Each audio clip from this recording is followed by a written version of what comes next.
What's up, guys? I've got a quick review for all of you today. I'm gonna be taking a look at this Barrell Bourbon Batch number 32.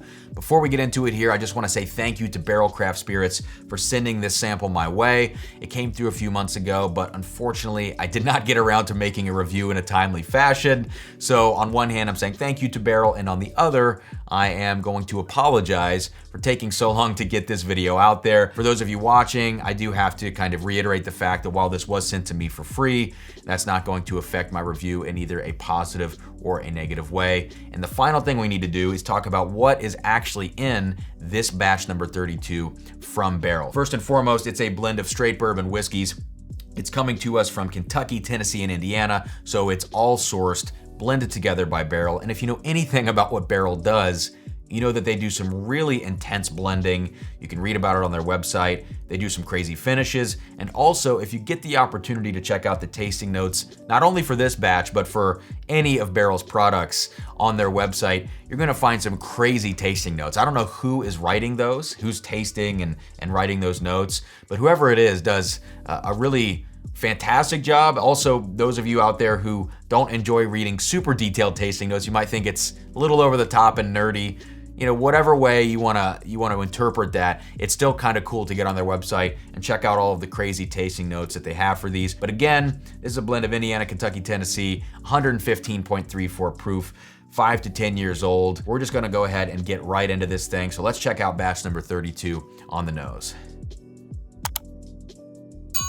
All right, so very unique right off the bat. This is unlike any whiskey I've had from any of those three states, Kentucky, Tennessee, Indiana.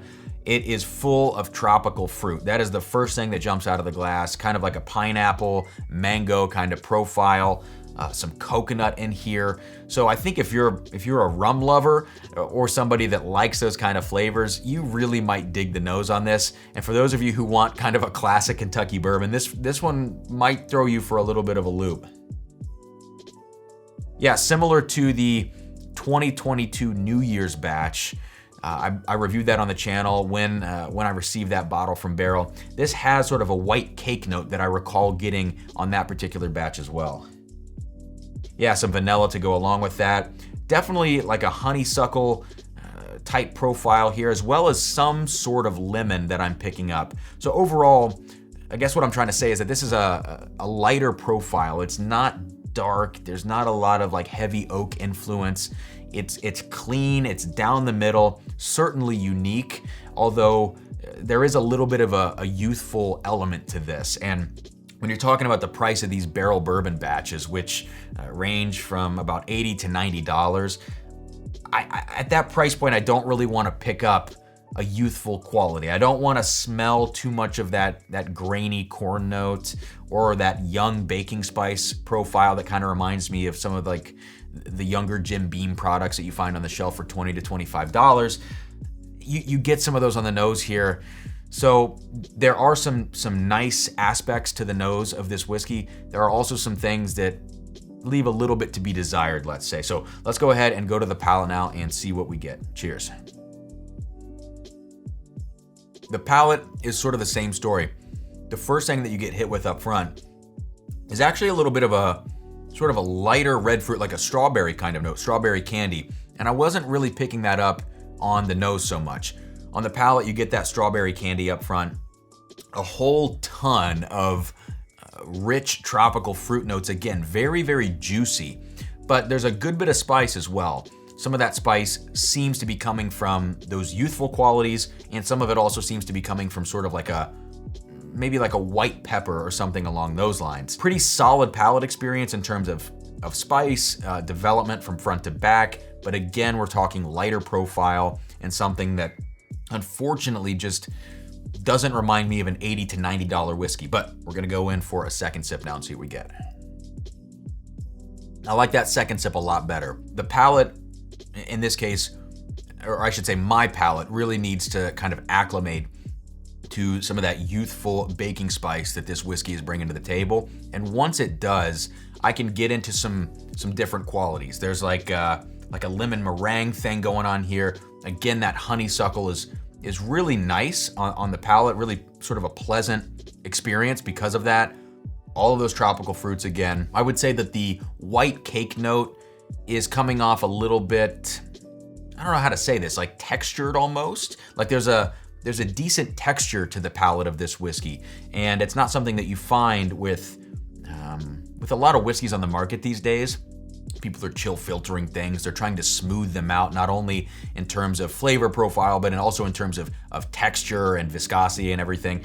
This has a little bit of a heft to it, a little bit of that texture. I do like that. It adds to the drinking experience for sure. I don't want to keep harping on it, but 80 to 90 bucks. I don't know if I'm quite there with this. Let's do one final sip and then we can wrap this up. All right, third and final sip. This time I'm actually getting just a little bit of ethanol on the palate. Not a huge fan of that, especially on the third sip, after I would assume my palate would have completely acclimated to the whiskey at this point and its spice and its, presumed youth and everything like that.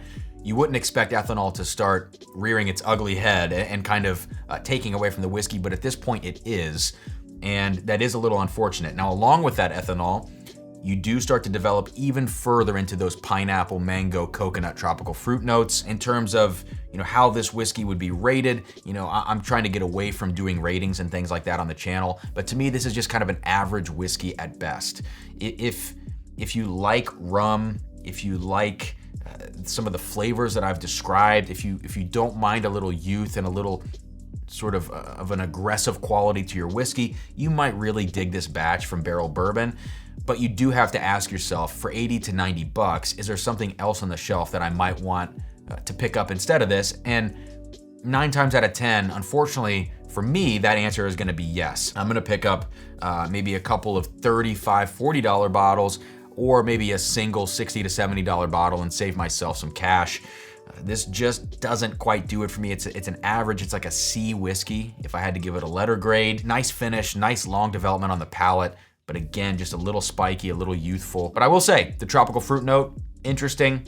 It's a cool experiment in blending, and Barrell does manage to pull out some crazy flavors, from whiskey that is otherwise predictable, I'll say. So kudos to Barrell for what they're doing. It succeeds sometimes, other times in my mind, it comes up a little bit short. But at the end of the day, this is a company and a group of people that are really trying to make an impact on the market by doing something different. And I don't want to say that blending is different, but the way that they blend and the flavors that they pull out are certainly unique. And so hats off to them, even though this doesn't quite do it for me.